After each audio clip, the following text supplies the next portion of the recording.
আসসালামু আলাইকুম। আমি ফারহানা হক, প্রভাষক, পদার্থবিজ্ঞান বিভাগ, নারায়ণগঞ্জ সরকারি মহিলা কলেজ। প্রিয় শিক্ষার্থীরা, কেমন আছো তোমরা? আশা করি পরিবারের সকলকে নিয়ে নিরাপদে আছো, বাসাতেই আছো, সুস্থ আছো এবং স্বাস্থ্যবিধি মেনে চলছো।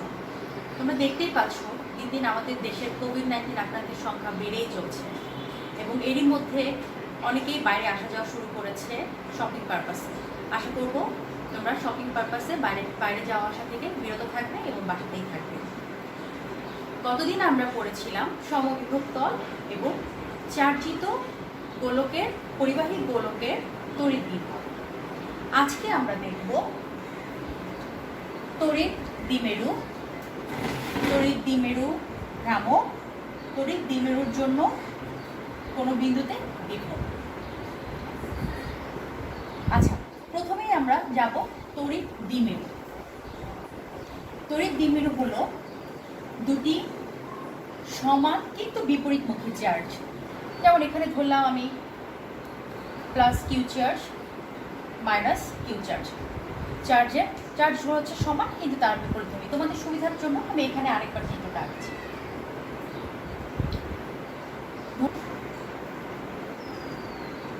এ বিন্দু বি বিন্দু, এ বিন্দুতে ধরলাম প্লাস কিউ চার্জ আছে এবং বি বিন্দুতে সমান মাইনাস কিউ চার্জ আছে, বিপরীত ধর্মী চার্জ আছে এবং তাদের খুব ক্ষুদ্র দূরত্বে আছে। তারা ধরলাম 12 দূরত্বে তারা অবস্থিত। তার মানে যদি দুটি সমান কিন্তু বিপরীত ধর্মী চার্জ খুব অল্প দূরত্বে থাকে তাহলে যে সিস্টেম ক্রিয়েট হয় সেটাই হচ্ছে তড়িৎ দ্বিমেরু। তাহলে আমরা বলতে পারি এ বি হচ্ছে তড়িৎ দ্বিমেরু। আচ্ছা, এখন আমাদের আরেকটা জিনিস লাগবে, তড়িৎ দ্বিমেরু ভ্রামক। তড়িৎ দ্বিমেরু ভ্রামকটা হচ্ছে এই চার্জ হচ্ছে কিউ চার্জ। দ্বিমেরু ভ্রামককে পি দিয়ে প্রকাশ যদি করি তাহলে এই কিউ চার্জ এবং তাদের যে মধ্যবর্তী দূরত্ব ছিল তার গুণফলকেই বলা হচ্ছে তড়িৎ দ্বিমেরু ভ্রামক। চার্জ কত ছিল? কিউ ইন্টু তাদের মধ্যবর্তী দূরত্ব ছিল 2m। তাহলে এই পি হচ্ছে তড়িৎ দ্বিমেরু ভ্রামক। আচ্ছা, এখন আমরা তড়িৎ দ্বিমেরুর জন্য কোনো বিন্দুতে বিভব নির্ণয় করবো, বিভব নির্ণয় রাশিমালা নির্ণয় করবো। তার জন্য আমি ফিগারটা আগে এঁকে রেখেছিলাম আর আমরা এখন দেখবো এইটা। আচ্ছা, প্রথমেই আমরা ফিগারটা একটু চেক করি। ফিগারটার দিকে খেয়াল করি, দেখো এ বিন্দু আছে, বি বিন্দু আছে, তাদের মধ্যবর্তী দূরত্ব যেহেতু 2l ছিল, সুতরাং আমি এ আর বি এর মধ্যবিন্দু ও নিয়েছি। তার মানে আমি বলতে পারি ও বি সমান সমান এল, ও এ সমান সমান এল। এবং এই যে দ্বিমেরু ব্যবস্থা তার থেকে আর দূরত্বে, মানে আমি পি বিন্দুতে, দূরত্বটা আমি পরে বলছি, পি বিন্দুতে আমি বিভব নির্ণয় করতে চাচ্ছি। আচ্ছা, এখন যেহেতু মধ্যবিন্দু ছিল ও, এখন ও থেকে পি এর দূরত্ব আমি ধরলাম আর, পি থেকে এর দূরত্ব ধরলাম r1, পি থেকে বি এর দূরত্ব ধরলাম r2। পি বিন্দুতে আছে মাইনাস কিউ চার্জ, এ বিন্দুতে আছে প্লাস কিউ চার্জ। আচ্ছা, দেখো এখানে আমি লিখেছিলাম মধ্যবর্তী দূরত্ব হচ্ছে এ বি সমান সমান 2l।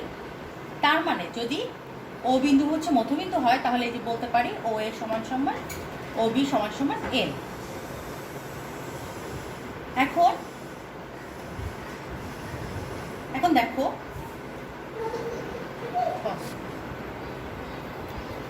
দেখো এ বিন্দু থেকে ওপি এর উপরে এ একটি লম্ব এঁকেছি এবং ওপিকে আবার পেছনের দিকে বর্ধিত করেছি। বি বিন্দু থেকে ওপি এর উপরে বি এর লম্ব এঁকেছি। তার মানে আমি ওপি এর উপরে লম্ব এঁকেছি এ এম, ওপি এর উপরে লম্ব এঁকেছি বিএন। আর এখানে দেখো এ ও M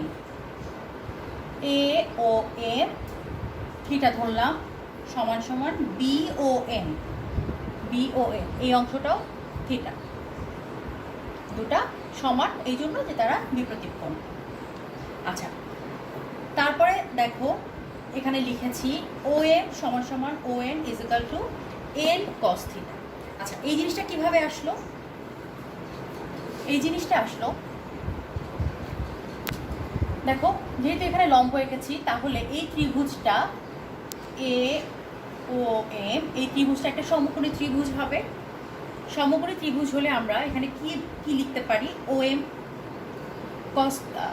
cos theta is equal two আমরা লিখতে পারি এই ত্রিভুজের জন্য ভূমি, এটা হচ্ছে লম্ব, এটা ত্রিভুজ, ভূমি হচ্ছে OM ডিভাইডেড বাই L লিখতে পারি। এখান থেকে আসে OM এর মান কত আসে বলো তো? L cos theta. আবার আরেকটা সমকোণী ত্রিভুজ আছে এখানে, যেহেতু এটা লম্ব এঁকেছিলাম, এখানে সমকোণী ত্রিভুজ আছে BON। এই সমকোণী ত্রিভুজে যদি cos থিটা নেই, তাহলে আমরা কি বলতে পারি? ON ভূমি ডিভাইডেড বাই অতিভুজ L। তাহলে এই ক্ষেত্রেও আমরা এখানে লিখতে পারি ON সমান সমান L cos থিটা। এই জিনিসটাই আমি এখানে একবারে লিখেছি, আর তোমাদের বোঝার সুবিধার্থে আমি এখানে ভেঙে দিয়েছি। তাহলে আমরা বলতে পারি OM সমান সমান ON is equal to L cos theta. কী কী জিনিস পেয়েছি? আমরা দুটো কোণ পেয়েছি থিটা, আর এখান থেকে OM আর ON এর মান বের করেছি L cos থিটা। এখন আগেই বলেছি তোমাদের এ থেকে P বিন্দুর দূরত্ব, এ থেকে P বিন্দুর দূরত্ব R1 ধরেছি, আর B থেকে P বিন্দুর দূরত্ব R2 ধরেছি। তাহলে R1 ইজ ইকুয়াল টু আমরা কি বলতে পারি? AP সমান সমান MP, যেহেতু এটা লম্ব, এখানে লম্ব এঁকেছি, AP সমান সমান MP সমান সমান R minus L cos theta. আচ্ছা, সেটা কিভাবে আসলো? যেহেতু R এর মান আমরা একটু আগেই পেয়েছি, O থেকে P এর দূরত্ব ছিল, আচ্ছা দেখো, তার মানে AP সমান সমান MP, যেহেতু AMটা OP এর উপরে লম্ব ছিল। তাহলে আমরা AP সমান সমান MP মান আমরা লিখতে পারি, OP ছিল পুরোটা R, O থেকে P এর দূরত্ব ছিল R, এবং আমরা একটু আগে OM এর দূরত্ব বের করেছিলাম L cos থিটা। তাহলে আমি যদি MP এর মান বের করতে চাই, তাহলে এই পুরো R থেকে OM এর দূরত্বটুকু বাদ দিলেই আমরা AMP এর মানটা পেয়ে যাব, AP অথবা MP সমান সমান R minus L cos theta. কী করেছি? OP এর দূরত্ব হচ্ছে R, আর OM এর দূরত্ব এখানেই পেয়েছি L cos থিটা। তাহলে MP এর মান পেয়ে গেলাম R minus L cos theta. Similarly আমরা R2 এর মান বের করবো। R2 এর মান আমরা কীভাবে বের করবো? তাহলে R2 সমান সমান আমরা কী লিখতে পারি? দেখো, BP, R2 মানেই হচ্ছে BP, এটাকে সমান সমান MP কীভাবে লেখা যায়? যেহেতু এটার উপর লম্ব, এটা বাড়িয়ে দিয়েছিলাম, সুতরাং NP লেখা যায়। এখন NP কে আবার কীভাবে লেখা যায়? OP সমান সমান তো R আমরা আগেই জানতাম, সাথে এই অংশটুকু যোগ করতে হবে ON। তাহলে R প্লাস ON এর মান আমরা আগেই বের করেছি L cos থিটা। তাহলে আমরা লিখতে পারি R plus L cos theta. আমরা R1 R2 এর মান পেয়ে গেলাম। এখন আমরা এই যে P বিন্দুতে বিভবে চলে যাব। আমরা জানি কোনো বিন্দুতে বিভবের রাশিমালা থেকে আমরা কি পড়েছিলাম? দেখো, V is equal to 1/4 pi epsilon naught Q by R, তাই তো? এখন এখানে যেহেতু আমরা দুটা চার্জ আছে, P বিন্দু থেকে আমার এই দুই বিন্দুতেই বিভবটা বের করতে হবে। তাহলে আমরা কি করব? একটা আছে পজিটিভ চার্জ, একটা আছে নেগেটিভ চার্জ। তাহলে পজিটিভ চার্জ থেকে আমরা নেগেটিভ চার্জটা বিয়োগ করি। বেসিক্যালি এখানে আমরা এভাবে করতে পারতাম, দেখো R1 আবার V2 দিলাম 1/4 pi epsilon naught Q by R2। আচ্ছা, তাহলে আমরা এইটা থেকে V1 থেকে V2টা বিয়োগ করে V পেতাম। আমি এখানে এটা একবারে লিখে দিয়েছি, একবারে লিখে এই অংশটুকুকে কমন নিয়েছি। তাহলে পাওয়া যায় Q minus Q divided by R1 minus Q divided by R2। আচ্ছা, এখন দেখো R1 R2 এর মান বসিয়েছি। R1 এর মান কত পেয়েছিলাম, দেখো R minus L cos theta, R minus L cos theta R1 এর মান লিখেছি। R2 এর মান, R2 এর মান কত পেয়েছি, R plus L cos theta, R plus L cos theta, প্রত্যেকটা মান বসিয়েছি। তারপর কি করেছি দেখো, লসাগু করেছি, এই দুটোকে গুণ আকারে আছে, এপাশে লসাগু করলে কিউআর কিউআর কাটাকাটি যায়, উপরে থাকে কিউএল কস থিটা, আবার কিউএল মানে 2 কিউএল কস থিটা থাকে, এটা আমি নিচে লিখেছি। আর এটা আর minus L cos theta into আর প্লাস এল কস থিটা। তোমরা জানো এ স্কোয়ার মাইনাস বি স্কোয়ার সূত্র হচ্ছে এ প্লাস বি ইন্টু এ মাইনাস বি। এটাকেই আমরা দেখো উল্টো করে এখানে আসছে, এ স্কোয়ার মাইনাস বি স্কোয়ার যদি হয় এটাকে আমরা উল্টো করে এখানে লিখেছি এ প্লাস বি ইন্টু এ মাইনাস বি। আচ্ছা, এই পর্যন্ত গেল। তারপর আসো এখানে আমি কিউটাকে আলাদা এখানে রেখে 2l cos থিটাকে আলাদা করেছি, মাঝখানে একটা গুণ চিহ্ন দিয়ে, আর নিচে যা আছে তাই। আমরা তড়িৎ দ্বিমেরু ভ্রামক যখন পড়ছিলাম, তোমাদের মনে আছে কিনা, P = Q × 2l ছিল। তোমরা একটু আগে পড়েছ তড়িৎ দ্বিমেরু ভ্রামক। দ্বিমেরু ভ্রামক আমরা কি পড়েছিলাম, P = Q × 2l, মানে চার্জ এবং তাদের দুইটা বিন্দুর মধ্যবর্তী দূরত্ব। তাহলে দেখো এখানে এটা আসে কিনা, দেখো Q × 2l, এই অংশটা কিন্তু আমরা এখানে পাচ্ছি। তার মানে এই অংশটুকুকে আমরা কিন্তু P লিখতে পারি। এই অংশটুকুকে আমরা দেখো পরের লাইনে P লিখেছি, অংশটুকু cos থিটা আছে। আচ্ছা, এখন আরেকটা বিষয়, সেটা হচ্ছে এর হচ্ছে আর এর তুলনায় খুবই ক্ষুদ্র, খুবই ছোট। আর কি ছিল, ওপি মান, আর এল ছিল হচ্ছে, যেহেতু দুটা বিন্দুই খুব কম দূরত্বে অবস্থিত এবং দুইটা বিন্দুর মধ্যবিন্দুর দূরত্ব ছিল 2l, তারপর আমি দেখাচ্ছি এল, এবং এলটা হচ্ছে আর এর তুলনায় খুবই ক্ষুদ্র। তার মানে এখানে এল স্কোয়ার সেটা আরও ক্ষুদ্র হবে আর এর তুলনায়। সুতরাং এই অংশটুকুকে আমরা নেগলেক্ট করতে পারি। এই অংশটুকুকে যদি নেগলেক্ট করি তাহলে আমরা লিখতে পারি ভি এর মান আসে 1/4πε0, উপরে পি cos থিটা, আর নিচে শুধু আর স্কোয়ার রাখতে পারি। তাহলে আমরা যে কোনো বিন্দুর জন্য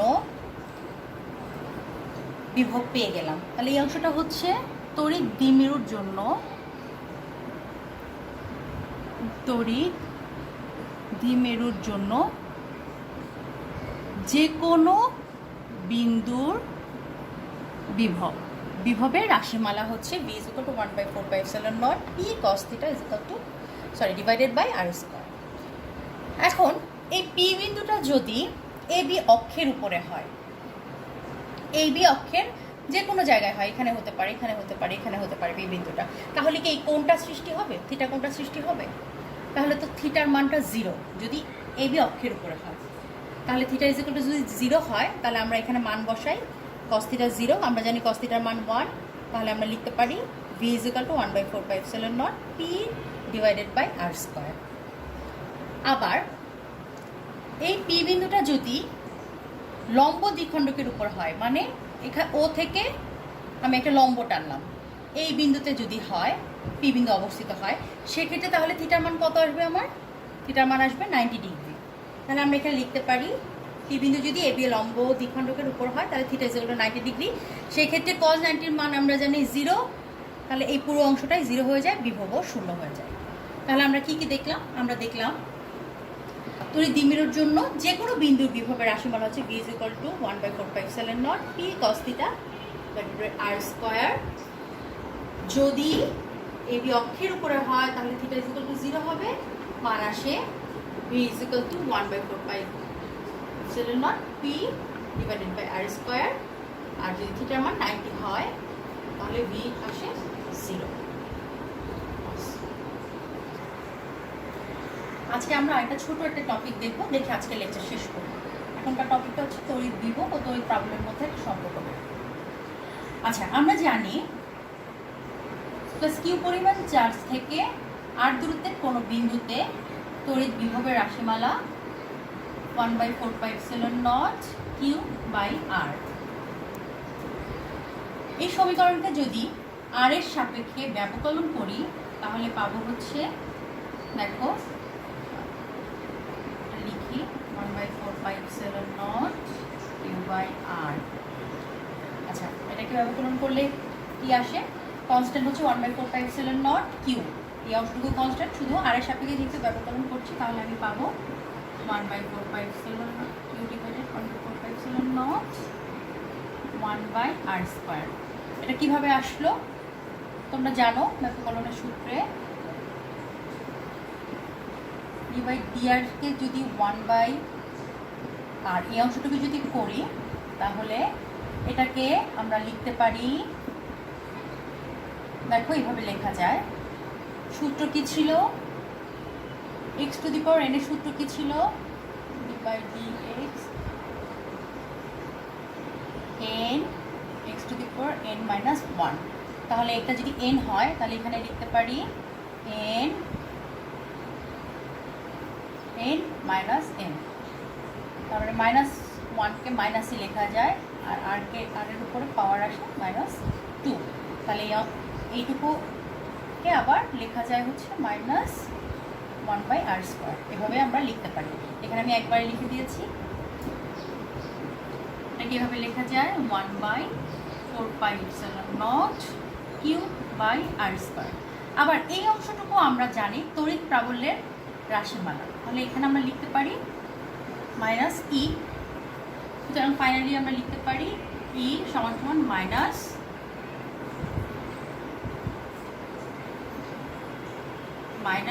-dv ডিভাইডেড বাই